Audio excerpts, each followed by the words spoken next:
Samantala, sa mga karagdagan pang update kaugnay ng FIFA World Cup, sa naging panayam naman ng Bombo Radio Jansan kay Lerin Henilia, Bombo International News Correspondent sa Vancouver, Canada, sinabi nito na sa hotel na kanyang pinapasukan ay puno na ang mga bisita ng mga kwarto doon habang mahigpit rin ang seguridad bilang bahagi ng paghahanda para sa naturang international tournament.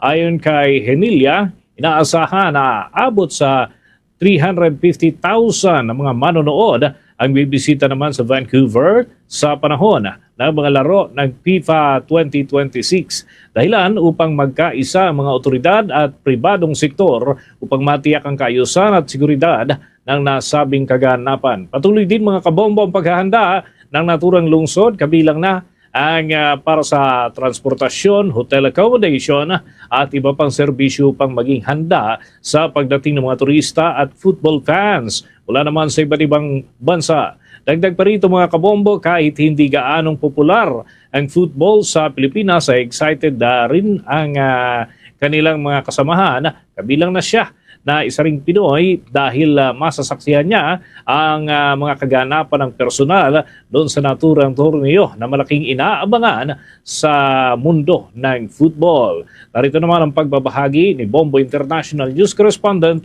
Lerin Henilia. Yun talaga yung gina-expect ng Vancouver, like ng mga tourists. We're excited to be part sa FIFA. Bahagi pa yan mga kabombo ng kwento at pagbabahagi nitong si Bombo International News Correspondent Lerin Henilia kaugnay dun sa mga kaganapan sa Vancouver. For the most trusted source of news and information, visit our website at www.bomboradio.com. Follow us on Bombo Radio mobile app, Facebook, YouTube, TikTok, and X, formerly Twitter.